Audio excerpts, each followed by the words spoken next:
Poornima Vijayashanker is our keynote speaker. She is the founder of FemGeneer, an education services company dedicated to helping tech professionals and entrepreneurs better themselves through product development, communication, and leadership, all important skills. She's also the founder of BusyBee, which is a web service that helps manage small membership-based businesses.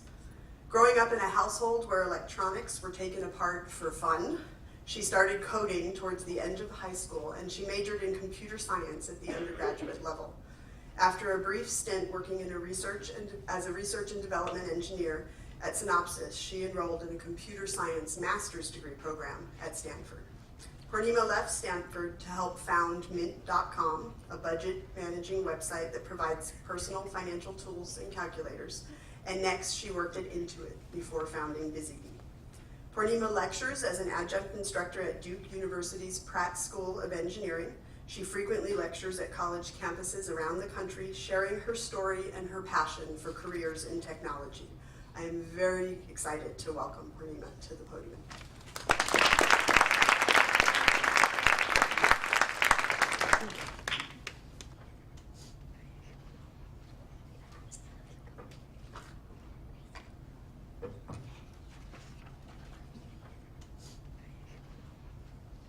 Well, thank you all for inviting me to Chicago to participate today in the Girls Do Hack. It's actually been a while since I've been here, but it's wonderful to be back. When I was in high school, much like all of you, I used to visit Chicago every year this time of year. I'd come because I was participating in a national debate tournament at the Glenbrooks High Schools. I don't know if anyone in here is from either North or South Glenbrooks. Any hands? No one? Okay, well that's all right. Or maybe if you were shy, welcome. So the Glenbrooks was my favorite tournament because I got to do two things that I love to do: public speaking and traveling. Fast forward almost 15 years, and I'm still doing the same things. And that's what I'm here to talk to you all about today. I'm here to tell you that it's not about, doing what other people want. It's about how and why you should do the things that you love to do. And if you don't know what that is yet, that's okay, because you can take your time to explore. But the key is that you've got to do what you love to do, no matter who or what gets in your way. And believe me, many, many things will get in your way despite your best efforts. But right now, as a kid, you've actually got it made. I know it doesn't seem like it, right? Because your parents, your teachers, and a bunch of other adults all around you are telling you things. They're telling you what you can and cannot do, and what you should and shouldn't do. And it seems like there are all these rules to keep you from having fun and discovering what it is that you might love to do. And that's unfortunately absolutely true. The truth is, however, that it's the adults that have it all wrong.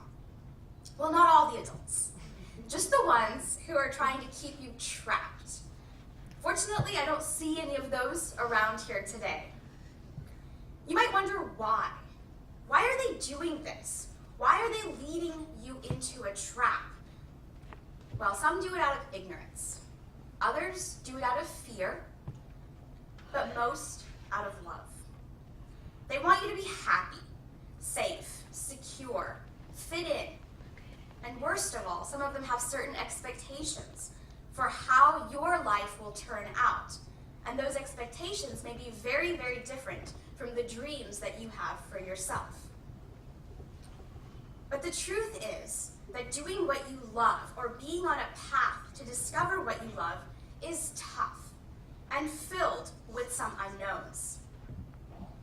So the reason is that it's not just about debugging code or solving math problems, but getting singled out, possibly being put down, and being bullied, leaving you feeling like you're being punched in the gut every day. And that's pretty tough.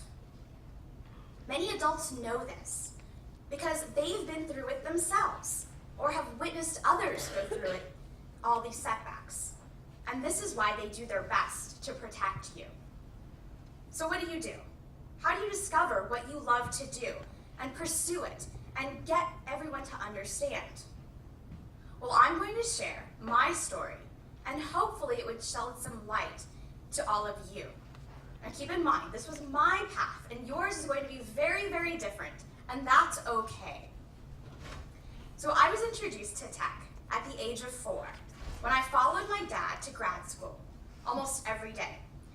He was attending San Jose State University and was getting a degree in electrical engineering. I'd sit on his lectures and look at all the books with the funny squiggly diagrams filled with numbers and symbols. None of this made any sense to me at the age of 4. I didn't even know how to read at that point. But I sat there quietly through each class and just absorbed. After my dad graduated, he'd come home and talk about how he was busy working on packaging up chips and wafers. I was thinking, yummy. I loved chips and wafers, and I always wondered why he never brought any of these chips and wafers home. When I was 8, I decided that I was going to be a writer, a lawyer, and a professor, because I love to read, write, and speak. I also love to do math problems, but I wasn't really sure if there was a career in that. So that was it. I decided my careers at 8, and I wrote them down in my journal. Then when I was about 10, my dad took me to his office. He was working at Texas Instruments. He asked me if I'd like to see a fab. I, of course, didn't know what a fab was, and he mentioned that that's where they make the chips and wafers. I, of course, nodded that I wanted to go emphatically. I'd finally get the chance to see and maybe even try one of the chips and wafers that he made. We walked into a room that was all white. He said I couldn't touch anything because the oils from my hands would contaminate the chips and wafers. So I nodded that I wouldn't, and he took me to a raised table. There was a glass box, and inside the glass box, I saw a small robotic arm. And this small robotic arm would move across and pick up small black squares, picking each one up at a time and moving them to another place. I thought it was so cool how this little robot knew how to precisely pick up each small black square. These were the chips that my dad was making all along. Somehow that day I wasn't disappointed that my dad didn't make chips and wafers. Instead, I was fascinated by how this little robot moved around so precisely. Over the years, I grew to be a bigger and bigger techie. I'd help assemble the vacuum cleaner, program the VCR, install the sound card into our home computer, and even at one point take apart the entire computer with my little brother just to see what was inside. Before I went to college, I even learned how to code in HTML and created my first web page. But tech was not my only interest. It was one of many. As my interests grew, so did the things that I wanted to do in life. I wanted to ride my bike. I wanted to learn how to be a public speaker and travel to exotic places. I felt like there was so much to do and to explore. At the age of 12, my mom and I had a disagreement about having an arranged marriage. She saw it as the only secure path in life for an Indian woman. I protested because I was really confused. How was I going to do all the things that I wanted to do and all the things that my parents wanted me to do? My mom didn't understand that she was sending me mixed messages. She was telling me to be strong and independent, but then at the same time, she was telling me to listen to her and follow tradition. And remember, when I mentioned that I was on the debate team in high school and traveled to Chicago for Glenbrooks? Well, my dad actually didn't like his 14-year-old daughter being on the debate team. Not because he didn't like the activity, but he just worried because I was traveling all over the US. He wanted me to be safe and secure at home, studying math and science in my room all day long. And while I loved math and science and my room, I also loved debate and traveling. I didn't know reconcile all the issues between my parents. So I just decided to say no. No, I wasn't going to do what my parents wanted. Boy, did that freak them out. And since the age of 12, bless my parents' heart, I've been freaking them out. Now, I don't want you to think that I just do whatever the heck I want to do. When you've got things in life that you want to do, you have to be determined and disciplined, which means avoiding self-destructive activities like drugs, alcohol, and even toxic relationships. The other part about discovering what you love to do is that it takes time. You have to explore a few activities, but the key is not to just jump from one to another when things get a little bit tough. You have to go through a period where you might actually suck. This is called the learning curve. For example, the first year when I was on the high school debate team, I sucked big time. I was nervous. My arguments weren't deep enough, and I really needed to improve my communication style. But I desperately wanted to get better. I put in countless hours of effort, reading, researching, writing speeches, and practicing my presentations. Eventually, I started to improve, and all the hard work paid off. So don't wait for an activity to inspire you. You have to explore, and don't just give up when things get tough or once you get stuck. Figure out what it might take for you to get to the next level by identifying what it is that you don't know or know how to do. And then at that point, you can get some coaching or some help. When I got to college, I decided to major in economics because I wanted to be a lawyer. But after just one semester of writing what felt like endless term papers, I had had enough. I didn't feel challenged, and I realized that being a lawyer wasn't quite the career for me. I wouldn't get to do all the things that I love to do, and I was eager to try something new. So I decided to enroll in a computer science class, where I finally felt challenged. After creating my first computer program, I realized that I was a builder and a problem solver. At that time, I thought it was a little strange, but there weren't many women, as there were men in my engineering classes. But I had the same experience on the high school debate team. It was heavily dominated by boys. Then, at my first startup, Mint.com, I was the only woman engineer. By this point, I was starting to feel a bit like an outsider, and I wanted to find other women to join my startup. So instead of worrying about being the only woman, I began writing a blog called Femgineer. I titled it Femgineer because I wanted people to see that it was cool to be a female and an engineer. At least I was hoping that people would think that I was someone who was cool. That was the primary purpose for Femgineer. The second was to fulfill my own personal lifelong dream of wanting to be a writer. I wrote about engineering and entrepreneurship. Over the past 6 years, the blog has grown in readership. Both men and women have thanked me for candidly sharing stories and experiences from my time in tech and startups. This past year, I turned my blog into a business. Femgineer provides educational services to tech professionals. My first business venture at the age of 6 was a horrible failure. My friend and I had this great idea that we were going to become millionaires by selling popcorn balls. So we went to all of our neighbors. We didn't end up selling any. And that's when I decided that I better get back to writing and riding my bike. However, now, at the age of 31, all of my interests have enabled me to have some pretty interesting experiences, which have taught me many things and have taught me how to build a business. Working at Mint.com, I learned how to build a product and a company. Being in debate in high school helped me hone my public speaking skills.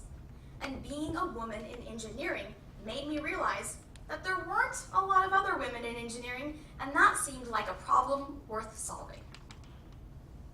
The culmination of all of these experiences had led me to the path of entrepreneurship, the desire to change the world. It takes a lot of courage to stand up and tell people that you want to pursue the things you love, whether you know what that is yet or not, or how good you might be at it right now. When I was a teenager, I had to stand up and tell my dad that I wanted to pursue debate and that I wanted to travel. Had I not, I probably wouldn't be here in front of you giving this talk. And when you tell people, they may not understand, and you might not know what it is that you want to do or why it is that you want to do these things, which can leave you feeling pretty lonesome. You just have some inexplicable desire to pursue certain activities and hobbies and interests. But what makes it even lonelier is when you might find that you're very, very different from others. It's this loneliness that sometimes causes us to veer off the path to discovering what we actually love to do and what we're good at. The other reason is because somewhere along your journey, someone may say something to you that's negative, like, oh, you're just a girl. Or in my case, oh, you're just an Indian girl. As if the color of my skin or my genetic composition somehow prevents me from doing things. Others may be more subtle and say things like, it's gonna be tough. Are you sure that you wanna do this? Or, I'm not sure you're gonna like it. Wow, I didn't know people could read minds.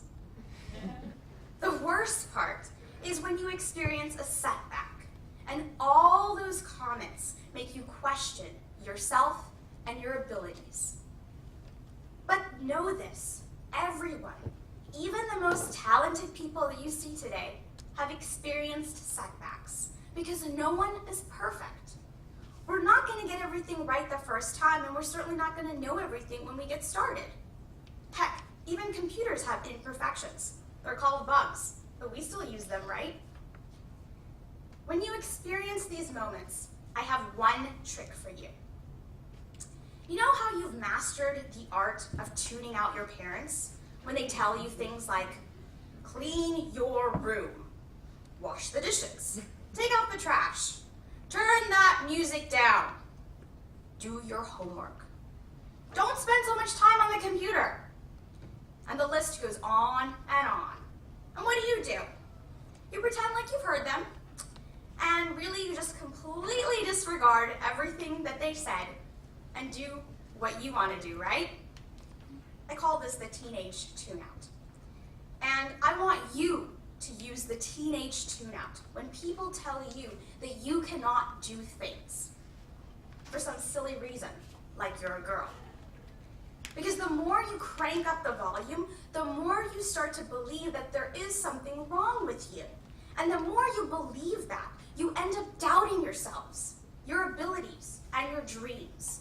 This ultimately holds you back from discovering what you love to do and then actually doing it.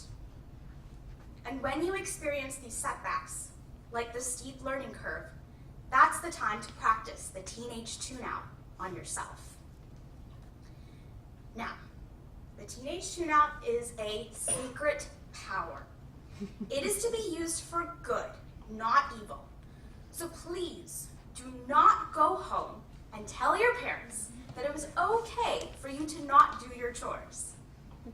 After all, they're your parents, they're providing for you, so you should respect and help them out.